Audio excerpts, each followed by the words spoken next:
बाद, तेरे ही जाने के बाद, तो जब से देखा परवानों का शम्मा बुझाने के बाद,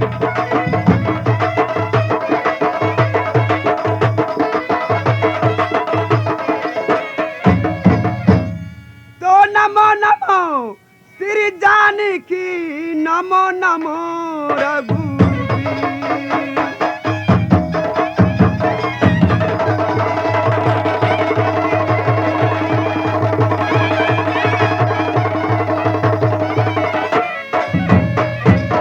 नमो नमो श्री जानकी, नमो नमो रघुवीर। तो नमो नमो श्री राधिका, नमो नमो जादूगी।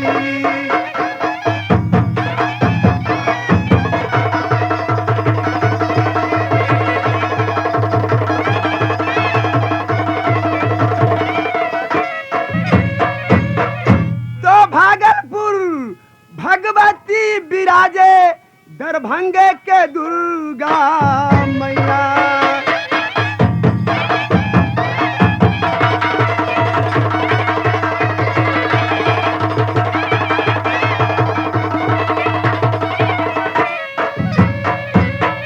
भागलपुर भगवती विराजे, दरभंगे के दुर्गा मैया। तो पटना में पटन देवी विराजे, सभा बिच सरस्वती मैया।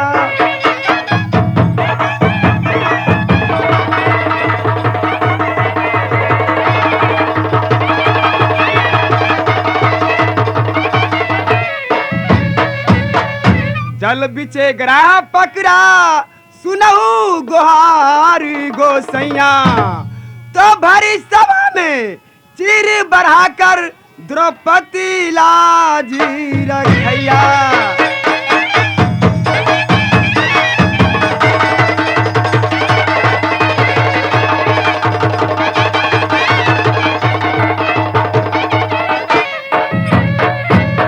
द्रौपदी लाज रखैया प्रभु, ए समय का बेरा। तो कोई अच्छा नाच करूं, देखो करम का खेरा।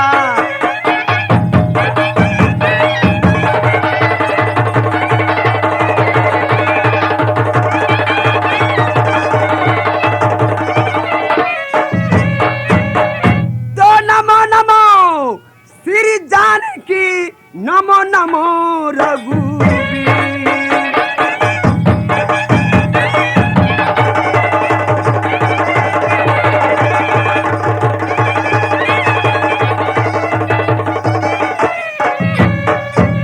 नमो नमो श्री जानकी, नमो नमो रघुवीर।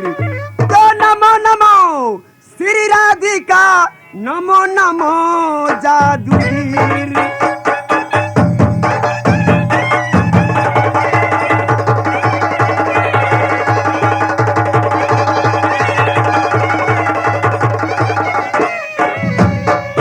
नमो नमो श्री जानकी, नमो नमो जादूगी।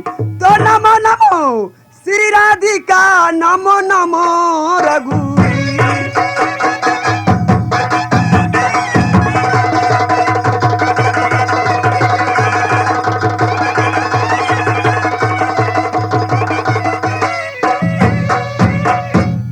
तो कोई राजा हो, कोई प्रजा हो, कोई राजा,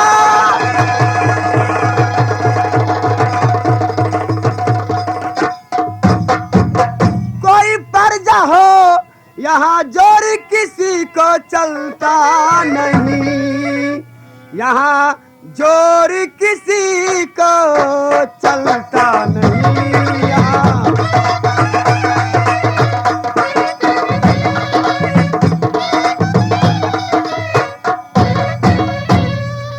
यहाँ सारा पानी है, लगा है नेकी बदी का मेरा।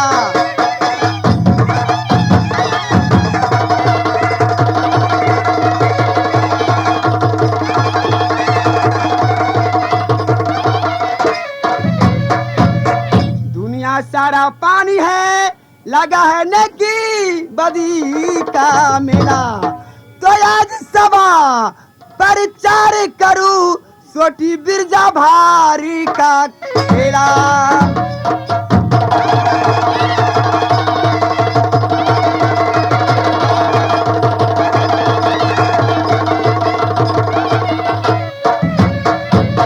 छोटी बिरजा भार का नाच देखिए, गाना सुनिए सफाई।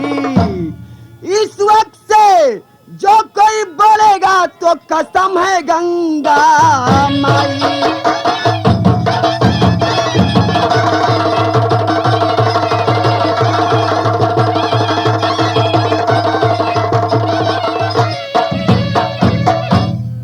हाँ साथियों, दोस्तों, माता एवं बहनों, श्री बलराम सिंह कुशवाहा, ग्राम डेमुआ, थाना पोस्ट परिहार, जिला सीतामढ़ी, बिहार, आप लोग के समक्ष हलचल पार्टी नाच प्रोग्राम पेश करते हैं।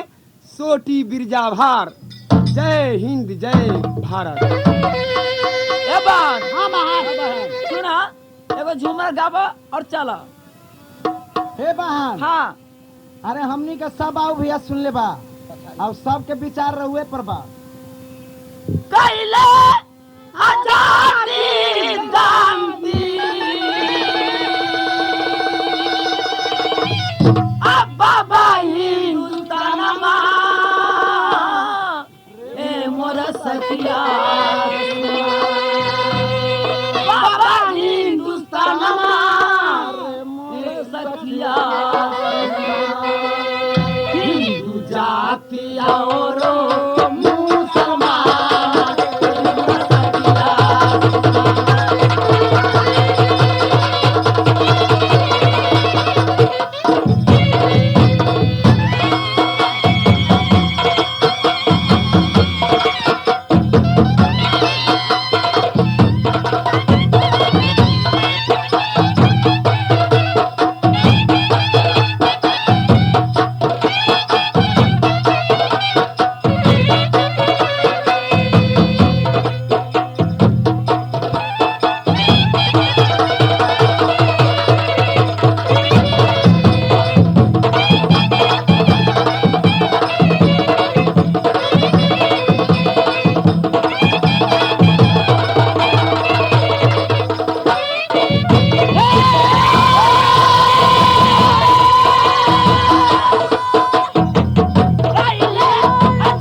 माता और बहनों, ये हमारा घर है शहर गुजरात में।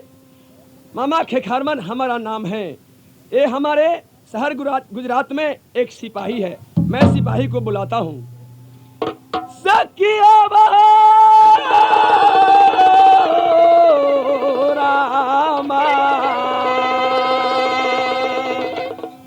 राम राम जपी आई राम जी के नैया राम छारी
देखो क्या 14 कोस का राज हमारा शहर गुजरात है, लेकिन ये 14 कोस के राज में रहने से मुझे कोई फायदा नहीं है।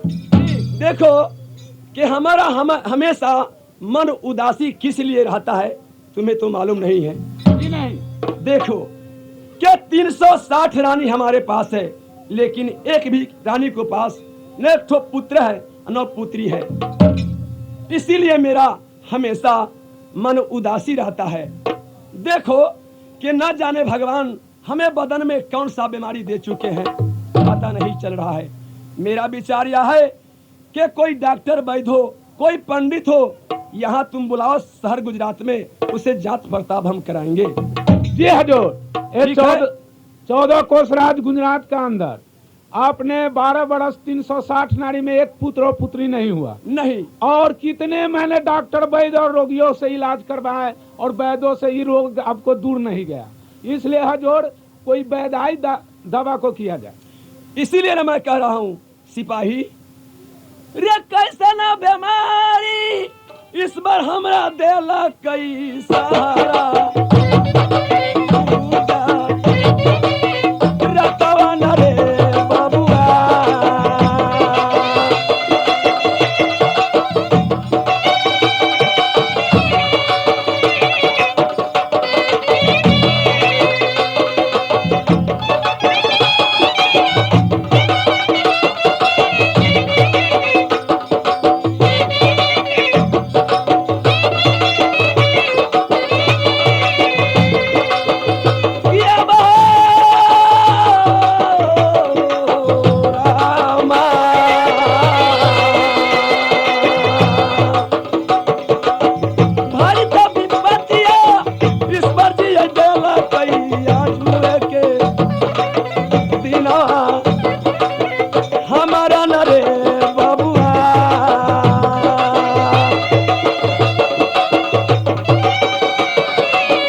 जी हजूर। ऐसा करो, तुम कहीं ढूंढ करके देखो कोई अच्छा पंडित है, उसे बुला करके ले आओ शहर गुजरात में। जी हजूर, पंडित जी तो मिलेंगे आपको काशी जी में, इसलिए मैं काशी जी में चलता हूँ। ठीक है, अगर काशी जी में मिलेगा तो तुम काशी जी से बुला करके ले आओ, जितना जल्द होता है उतना जल्द। ठीक।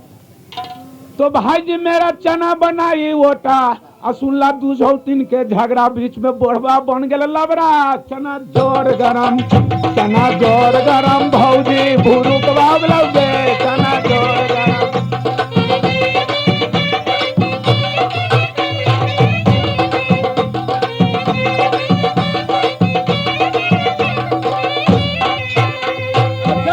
हमारा नाम है काशी जी के पंडित, हमारा नाम भोला झा है। हम यहाँ गंगा के घाट पर पतरा उतरा खोले थी और कोई जजमान आल, ओकरा पूजा उजा दिली, दूध आठ हुआ दक्षिणा मिलल, हम अपना गुजर करे छी। हमारे यही काम है। हम तो काशी जी के पंडित, पढ़ने में बेजोर, हम तो काशी जी के पंडित।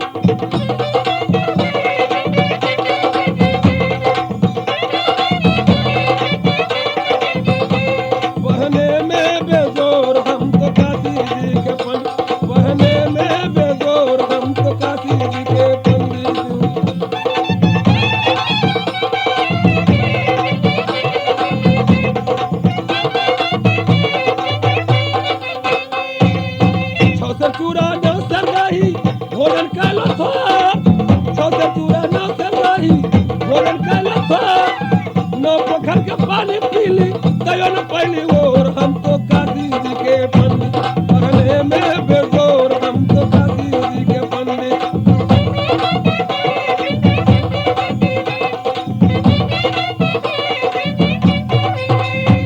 हम तो काशी जी के पंडित, पढ़ लिख हम बहुत विद्वान है। हम यही घाट पर पूजाते उजाते हैं और दूसरा कोई काम नहीं करते हैं। हाँ, शायद मालूम पड़ता है यही काशी जी है। हम एक गंगा घाट पर चले आए, शायद मालूम पड़ता है यही पंडित जी है। प्रणाम पंडित जी। अरे खुश रहो। पनहाल पंडित जी। अरे बहुत दहन से अरे प्रणाम किया जाता है कि पनहाल पंडित जी। प्रणाम दही चूरा। अरे दही चूरा तो पंडित जी खा रहे हैं। अरे तुम काहे दही चूरा का नाम लेता है?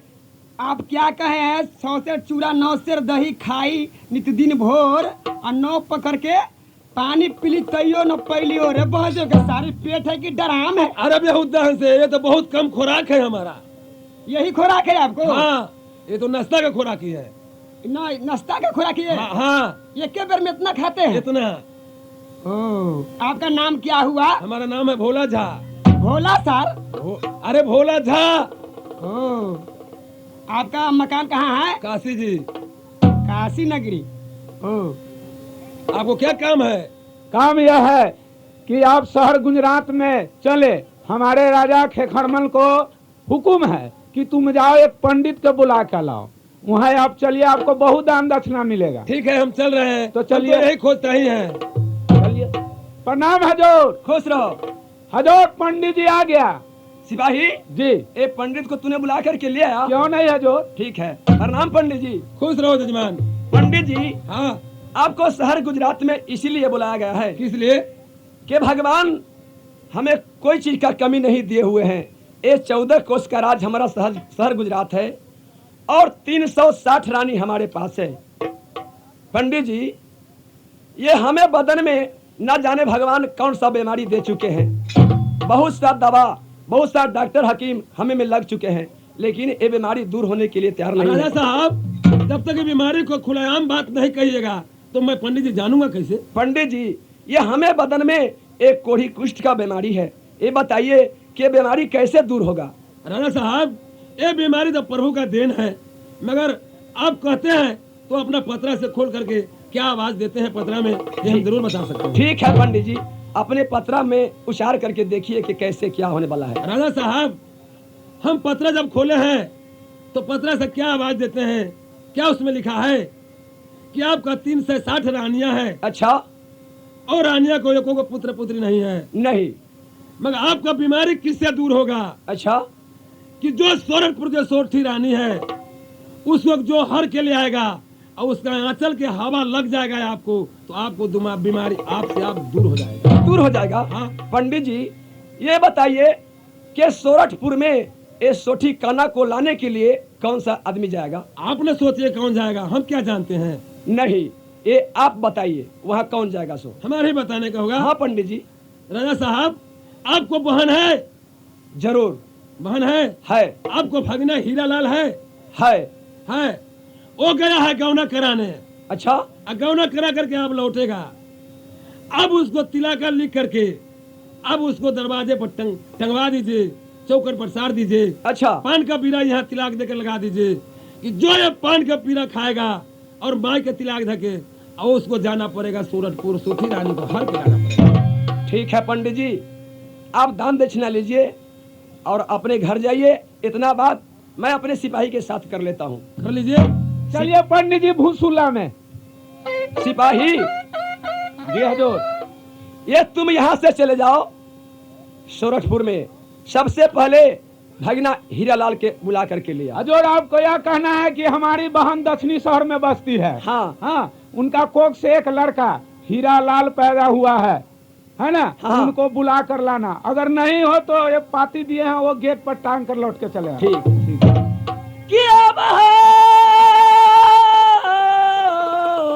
सिपाही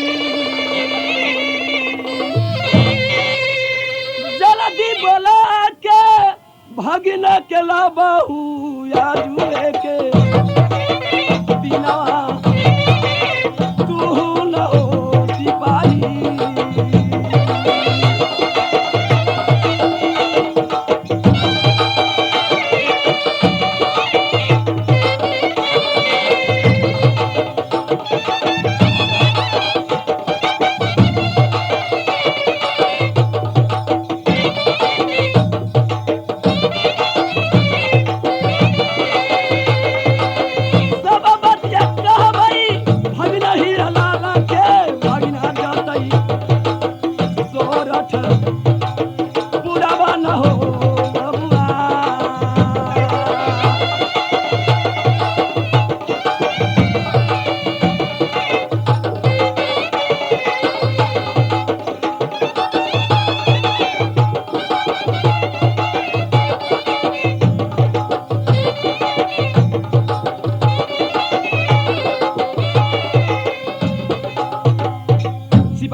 जी हजूर। ये दक्षिणीपुर से तूने चले आया? क्यों नहीं हजूर। क्या है, क्या खबर है भगना का? मैं तो आपका भगना जो हीरालाल है, अच्छा। वो चले गए हैं अपने गौना कराने के लिए ससुराल। एक गौना कराने के लिए चला हाँ। गया हुआ है जी। देखो सिपाही, वैसे नहीं होगा। जब तक निदर्दी नहीं बनेंगे, जब तक ये भगना हीरालाल यहाँ नहीं पहुँच सकता है। सबसे पहले एक पत्र लिख करके मैं देता हूँ। ये तुम जाओ, भगना हीरालाल को आने से पहले उसे गेट के ऊपर, बंगले के दरवाजे के ऊपर जा करके तूने चिट्ठी को टांग देना। इस चिट्ठी में लिख करके देते हैं क्या, ये भगना हीरालाल जब तूने गौना करा करके दक्षिणीपुर में आओगे, तब बिना मामा खिखारबन से मिले हुए अपने कोहबर का विध करोगे, अपने माँ सुनैना के साथ करोगे। जाओ हजूर। तो अभी जाए? अभी चले जाओ। तो जाने में देर लगेगा, इसलिए हम कोई गाड़ी सवारी कर दीजिए। कौन सा गाड़ी लोगे? हम तो 3 गाड़ी को सवारी करते हैं। एक ठो 4 गाड़ी है, एक ठो थुथुरवा गाड़ी है, एक ठो गरमरवा गाड़ी। सुनो, ये 3 ठो गाड़ी को तूने फरमाइश किया है, हमें एक भी गाड़ी को जानकारी नहीं है कि किसको 4 गाड़ी कहा जाता है, किसको गरमरवा गाड़ी और कौन थुथुरवा गाड़ी। दूरे बोकबा बैल के बाद। अरे बेहुदा, हम ही को बक बनाते हो। देखिए, थुथुरवा गाड़ी उससे कहा जाता है कि वो बस से आगे रहते हैं, रिक्शा से पीछे। बेहुदा कहेगा। वो गाड़ी का नाम क्या है बताओ? उस गाड़ी का नाम है, उसमें 2 बैल जोत देता है, नेंगरी धक्के उठता है तो धुकुर धुकुर चलता है। उसे कौन गाड़ी कहा जाता है? अच्छा, उसी को कहा जाता है थुथुरवा गाड़ी। उसको टायर कहा जाता है। हम लोग थुथुरवा गाड़ी कहते हैं। अच्छा। और 4 गाड़ी उससे कहा जाता है जिसको हम कहते हैं साइकिल। हैंडल पकड़ के दोनों गोर फैला के चढ़ जाते हैं, उससे 4 गाड़ी कहा जाता है। ठीक, ये तो सही है। और थुथुरवा गाड़ी तो हम कहिए दिए, 4 गाड़ी कहिए दिए। हाँ, और गरमरवा गाड़ी हमने कहते हैं राजदूत का। मोटरसाइकिल। हाँ, मोटरसाइकिल। जिन बाबू को साथ हो मोटरसाइकिल होगा ना, तो तुम्हें बड़ी मार मारेंगे। न मारेंगे, हम बता देते हैं। जब मोटरसाइकिल स्टार्ट करके चलते हैं तो ड्राइवर क्या कहते हैं? क्या? 61 62। और पीछे बैठने वाला जर्किन में जाता है तो पीछे से कहता है क्या 11 12 11 12 11 12। ओ पीछे वाला कह रहा है जी ठीक है। ये 3 गाड़ी में से तुम्हें तीनों गाड़ी में से एक भी गाड़ी पसंद कर लो और चले जाओ। तो अब हम जाते हैं जी। ठीक है चले जाओ।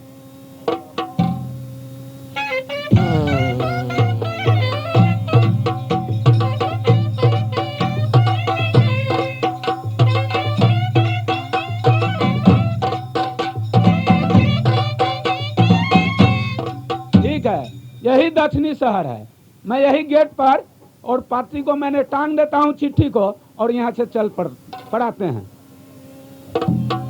किया बहो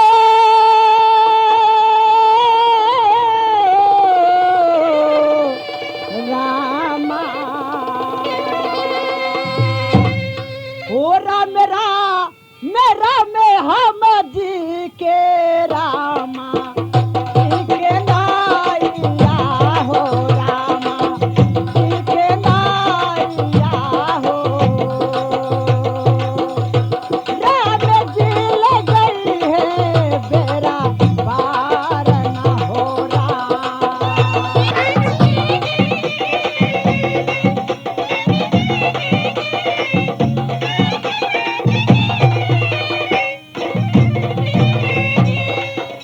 आओ माता सरस्वती हो दी के तारा ना मना बैले हो तारा ना मना बैले हो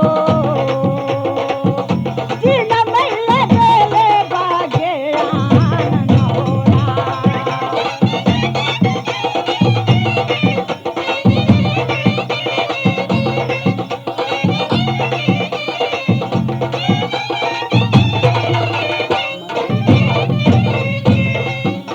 किया बहो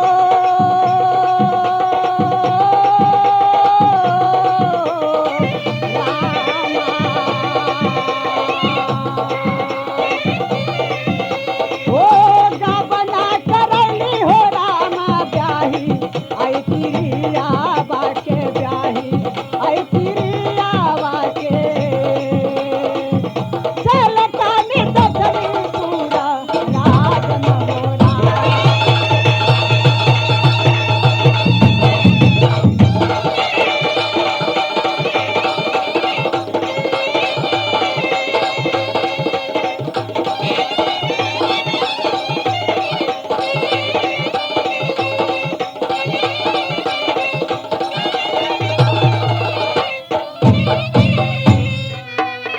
किया बह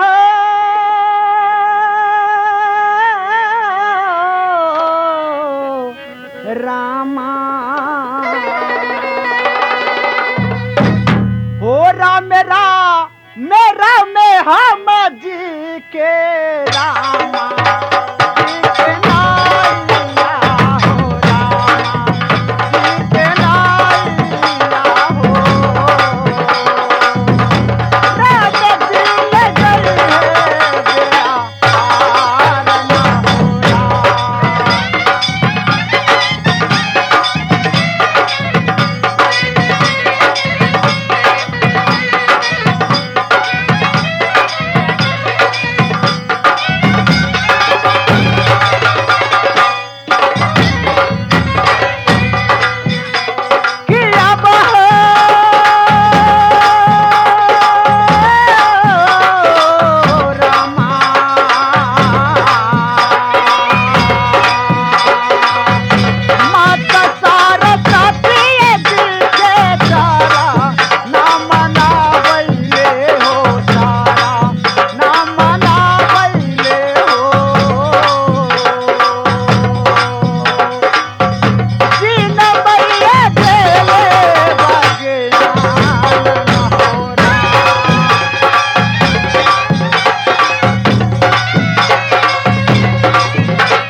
अब ब्याही तिरिया बाके दक्षिणीपुर आ सहरिया में आ चल ले न हो सीताराम।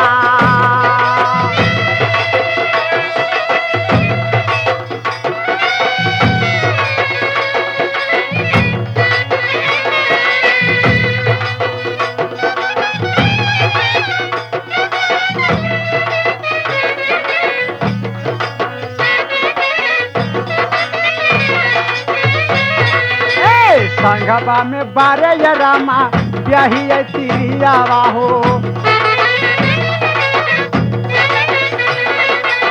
संगवा में बारी ये रामा ब्याही तिरियावा हो।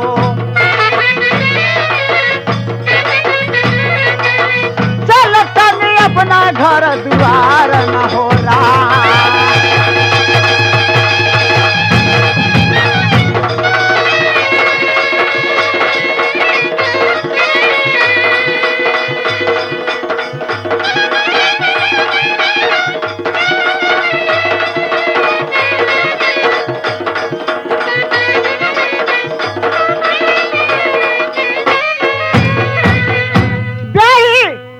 स्वामी जी यही दक्षिणीपुर शहर है, तुम इसी जगह रहो। मैं अपनी माँ को पुकारता हूँ, माँ आएगा तो तुम्हें ले चलेगा। ठीक है स्वामी जी जाइए। माँ। हाँ बेटा। माँ कहाँ मात इतना देरी मैया, अरे तेहू जब लगैलू हो, अरे दुआरा पोतोहिया तोहर ठार न हो रहा। ये या बया बना अमैया सहोदरी मदोदर आ लेके चला आई अपना तो हुआ के हे माँ कबा।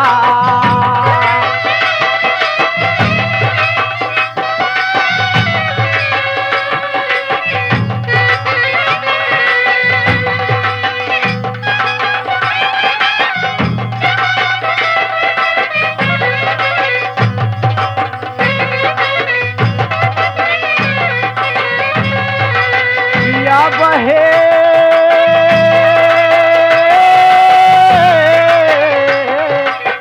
मैया बरत बड़ी सभा रहलो पतोहिया तोहर नैहर में आज कैली आ तोहरा पतोहिया के गबना न हे माई।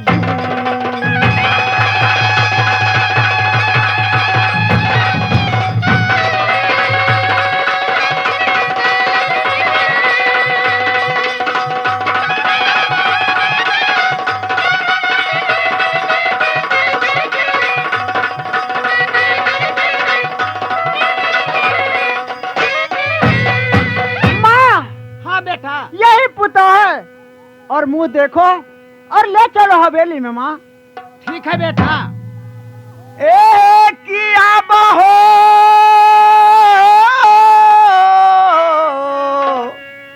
सासू जी गोरा बाई लगी आई पैया तोरा पारी आई सासू जी काला चोरी पारी आना मुआ नहे सासू जी।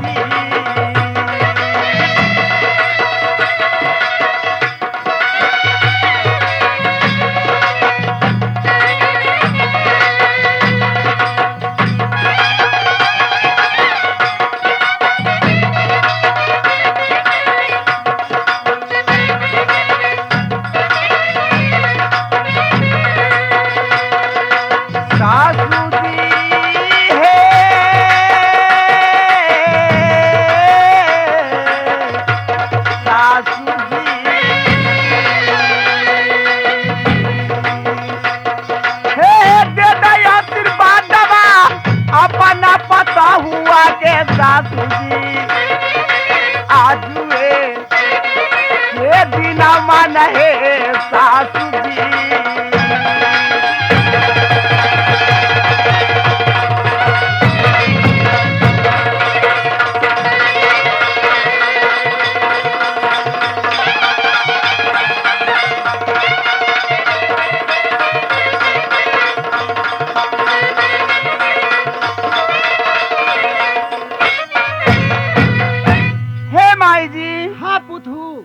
लगा तनी माई जी। जुगु जा पुतु तेरो मलाक बरिस जैसा निर्वाही गंगा के वैसे उम्र बरही तोहार पुतु। हे जुगे जुगे जिया दक्षिणी सहारिया या जुए तीनामा आजिया न हे पुतहु।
तू चला कोभर हरम पुथू।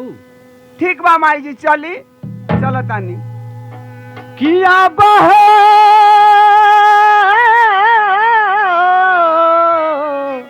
रामा ओ ब्याही के संग बाई कोहबर के विधा बाई घर कोहबरवा में आ करबै न हो सीताराम।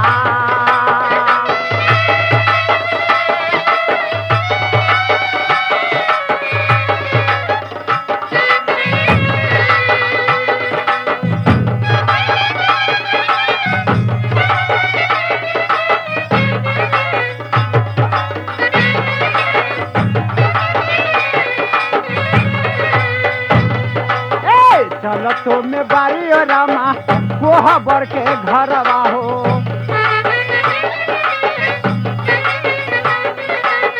ब्याही संगे कोहबर मनाए बहुरा।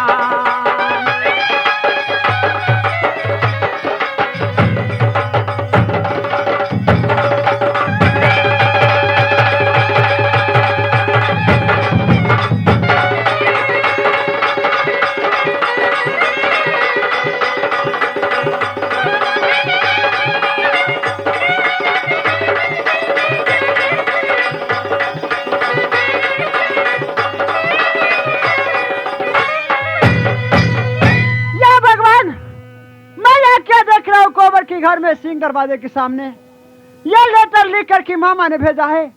इस पर लिखा हुआ है, जब पहले लिखो बबुआ बिरजभार शुभ आशीर्वाद। दूसरी में लिखा है, कोहबर के बीच तुम मुझसे बेबुझे करोगे तो तेरी माँ के 100 बार तिलक। अब से हो कहिया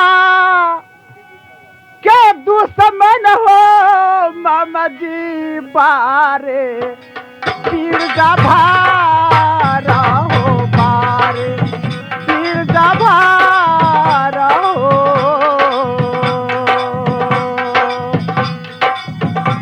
से होता बदलवा हमसे भावेली बोला।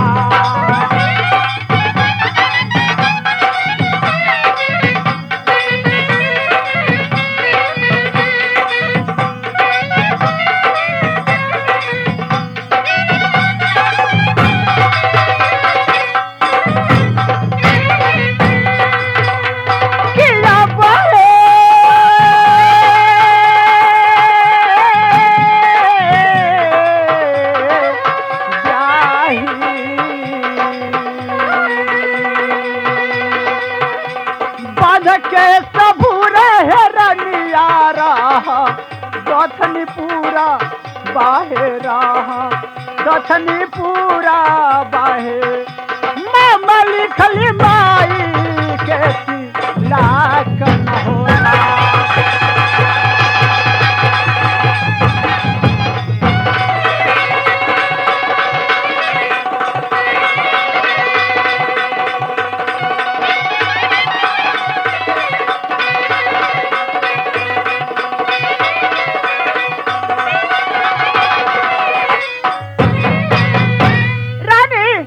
स्वामी जी, तुम कोबर के घर में जाओ, मैं पहले मामा से मुलाकात करूंगा, उससे बाद में कोबर के बीत करूंगा। का स्वामी जी, रहुआ पहले मामा से मुलाकात करब। हाँ रानी, क्योंकि मामा ने मुझे तिलक लिख करके भेजा हुआ है। हो सकता है मामा जी के कोई चीज के घटी और कुघटी होगा, इसलिए मुझे बुलाया है। ना स्वामी जी, हमार पहले बात मानी तब रुआ जाए मामा से। देखो रानी, दुनिया में सब केहू बढ़ल, अरे माता पिता बारी रे, अरे मैया लिखले मामा यही तिलक न हो रहा। जिन माई के कोखिया से अरे ले लिए जाना मारे, अरे कैसे टारू माई के तिलक न हो रहा। रे जबल न मामा से हम करबै मुलाकात बाई ब्याही, कोहबर के विधवा नहीं करब हे रनिया।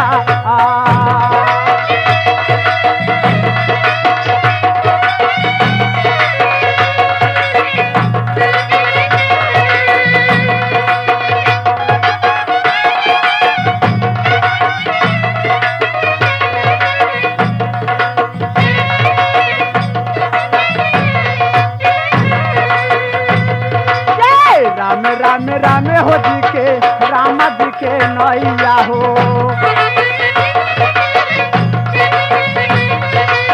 मन ब्याही बतिया हमारा न हो रानी।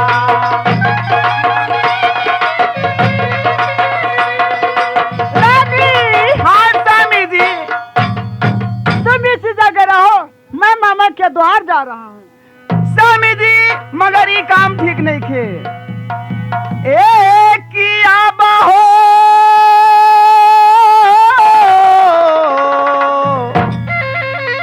स्वामी जी,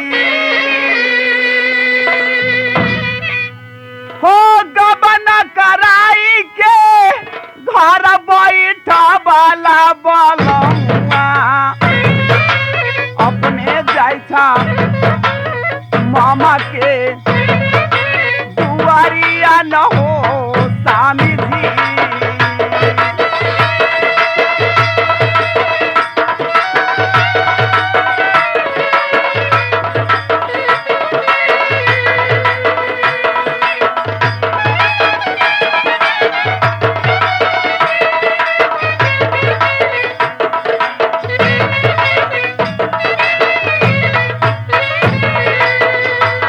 स्वामी जी हो,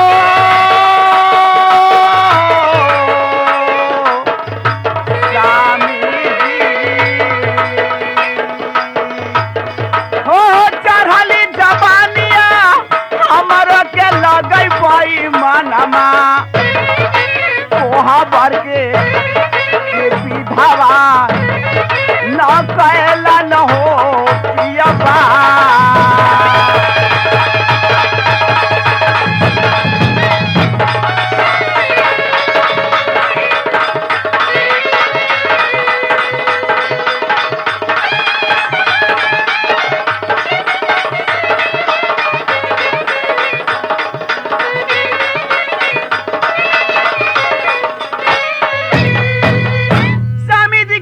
कसाई हो गईलन कि गौना करा के घर लिया के कोबर में हमरा बैठा के आ अपने जाता ने कहा था मामा से भेंट करे। ई स्वामी जी के मुनासिब नहीं खे।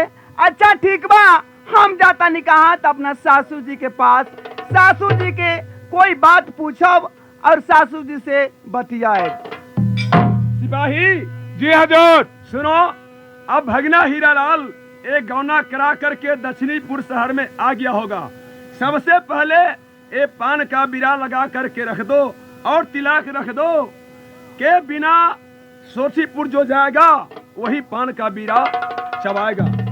हाँ हजूर, मैंने पान का बीरा लगा दिए और उस पर मैंने लिख दिया और तिलक रख दिया कि जो वीर ये पान का बीरा खाएगा उसको दक्षिणी शहर जाना ही पड़ेगा। ठीक।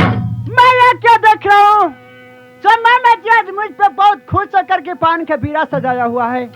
जाके मेरा भगना दक्षिणीपुर से आएगा तो मुझे भगना खा करके मुझे प्रणाम करेगा। पहले इस पान का बीरा के खा करके उससे बाद मामा से प्रणाम करूंगा। प्रणाम मामा जी। खुश रहो भगना। मामा किए तो घटलो मामा आ हो या न धाना सोना हो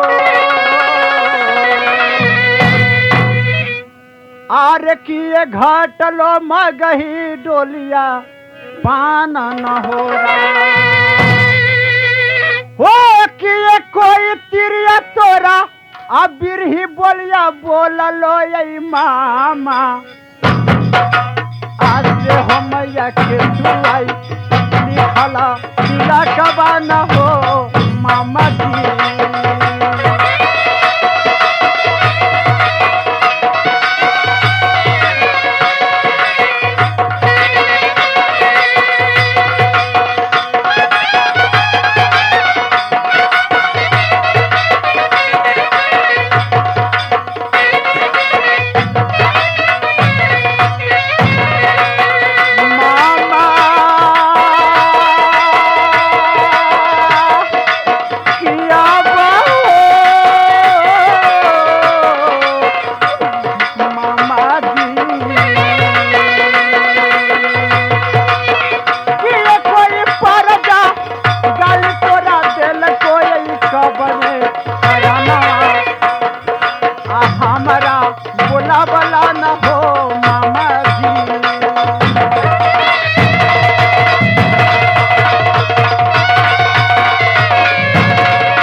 बताइए क्या अंदर सोना घटा है? क्या कोई रानी आपको गाली दिया है? क्या कोई पर्दा आपको तुकार मारा है? किस लिए माई का तिलक लिख करके राज दक्षिणीपुर में टांग दिए है मामा जी? देखो भगना, ये शहर गुजरात में मुझे कोई चीज का कमी नहीं है।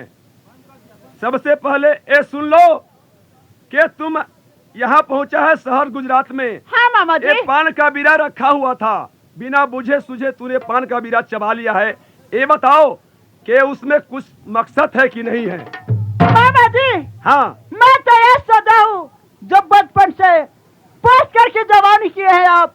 सब दिन से जितना आप दुलार करते थे उसी खुशी में मैंने सोचा हूँ पान के बीरा रखा है इसलिए मैं खाया हूँ मामा। नहीं, मुझे तो कोई फिक्र नहीं था मामा। उसमें लिख करके रखा हुआ है कि जो पान का बीरा चबाएगा उसे जाना होगा सोरठपुर में। नहीं मामा, मैं सोरठपुर रास्ता कभी नहीं जाऊंगा मामा, क्योंकि सोरठपुर की राह बहुत बिकट रास्ता है मामा जी। सुनो भगना, ये बिकट रहे और अच्छा रहे, लेकिन तुम्हें सोरठपुर में जाना ही होगा और सोठी काना को हर करके यहाँ लाना होगा। कहिया के दुश्मन मामा आरे बारे वीर जा भारा हो, आरे से होता बदलवा हमारा से ले बेलू हो कैसे के रहते अब ब्याही मोर तिरिया बानी दारादा दक्षिणपुर असहरिया में हो मामा जी। मामा नहीं मामा, मेरा दिल की तरफ रहेगा मामा जी।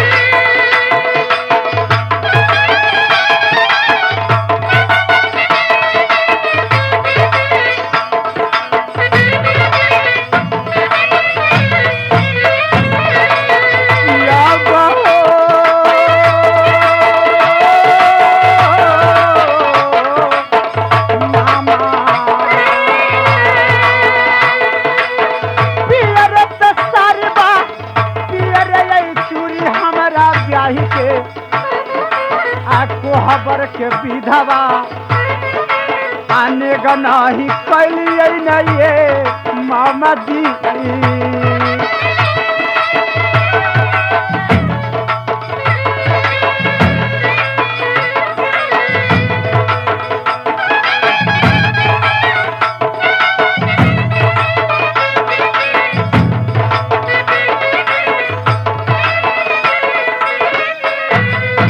मामा जी, हाँ भगीना, मैं ब्याह की 12 बरस के बाद गौना खड़ा कर लाया हूँ और 360 तिरिया आपके पास है, फिर भी मेरे पास एक ब्याह तिरिया तो आपकी देखा नहीं गया मामा। देखो भगीना वीर जवाहर, ये तुम लाख रोगे कानोगे, इससे कुछ नहीं होने वाला है। तुम्हें सोरठपुर में जाना ही होगा। क्या मामा? हाँ भंजा, सोरठपुर में मुझे जाना ही पड़ेगा। जाना ही होगा। मगर मामा जाऊंगा, सोठी तिरिया के जरूर हरण करके लाऊंगा। मगर मामा 5 सामान मुझे चाहिए। 5 सामान? हाँ मामा जी। कौन सा सामान है? मोहनी बसुलिया मामा, आहो झुमकी खाराउआ हो। अच्छा, आरे गेरुआ बस्तर सिमन गु उदरिया हो राम लाल सिमटाई दे दई भगिना माँ के मामा। सोरथी उधारा हम करब न हो मामा जी।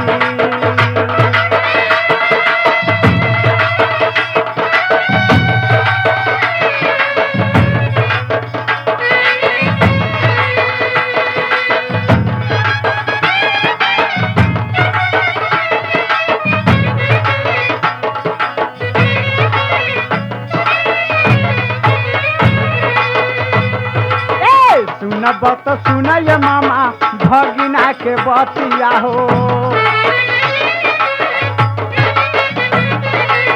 सुन ले हमारा ध्यान न होला।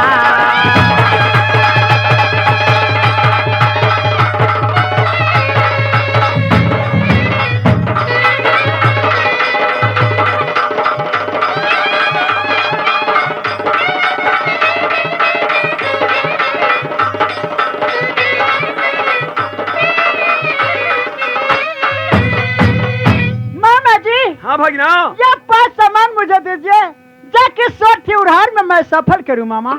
भगीना, ये 5 सामान का तूने फरमाइश किया है। हाँ मामा। लेकिन ये 5 सामान बनाने के लिए हमारे यहाँ लोहार नहीं है। क्या मामा जी, आपका कहने की बात यह है जो इस गांव में 14 कोस की राजदक्षिणीपुर शहर में एक भी लोहार नहीं है? नहीं। ठीक है मामा, तो मुझे आशीर्वाद दीजिए, मैं सोठी उधार करके जरूर लाऊंगा मामा जी। ठीक है भगीना हीरालाल, ये शहर गुजरात से तूने खुशी से जा सकते हो। गोरा तोरा लागी मामा, आहो पैया तोरा हम परिले हो। अरे 10 ने वो जोरी करी पर नाम न हो दे दे आशीर्वाद बा आय अपना भगिना माँ के मामा।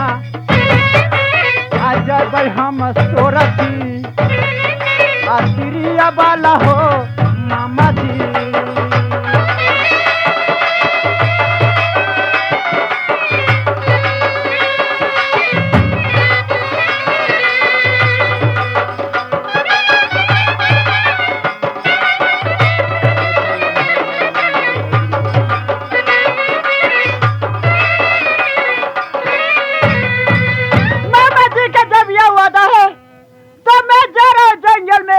बाबा गोरखनाथ के सेवा करूंगा और उसी से 5 सामान लूंगा, उसको बाद सोठी उधार करने जाऊंगा। नारायण नारायण नारायण नारायण नारायण हरिओम नारायण नारायण। कहता है न रहने के लिए। अरे मालिक को नाम लेते हैं, भगवान को नाम लेते हैं कि न रहा न रहा। नारा सीतामढ़ी पड़ता है। चुप रहो, नरहा नहीं कहते हैं, भगवान को नाम लेने के लिए कहते हैं नारायण नारायण नारायण। क्यों बाबा नयरलो तो कला बाबा जी बन गया। अरे हमें नहीं अड़ाया, अरे हम तो जन्मे से तपसी बन गए हैं, घोर जंगल में रहते हैं, यहाँ बाघ सिंह का बसीना है, वहाँ हम रहते हैं, 6 महीना जागते हैं, 6 महीना सोते हैं। ए घिचला की रे बिचला बुझाता कि है हो कौन कहाँ के बाबा जी हो?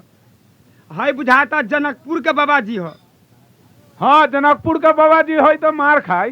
अरे वैसा नकली जोगी नहीं है जो हम कहते हैं चेला करो। आ ढेर बोलबा ना तो तोर चनने हम चाट जा। चुप बेहुदा। अरे चंदन को क्या दोष है रे? तुम खराब कर देगा हमको। तुम ऐसा लब मत बोलो, महात्मा को सामने में ऐसा बुरा बात नहीं बोला हमरा जाता है। चेला बनेला बा कि चैला बनेला बड़ा? अरे चेला बनाए, चेला नहीं बनाएंगे। तो कुछ हमरा के सिखावा पढ़ावा तब ना। सुनो हम सिखलाते हैं, जो हम कहते हैं वो करो। अलग निरंजन। अलग अलग इंजन। जाओ रे साला।